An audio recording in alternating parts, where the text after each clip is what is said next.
25 বছর পর দশম শ্রেণী জিতে গেল।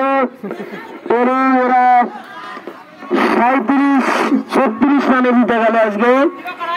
এবং অল স্কুলের ব্যাটিং বিপর্যয় হয়েছিল, কিন্তু ইতিহাসের বদল হয়ে গেল।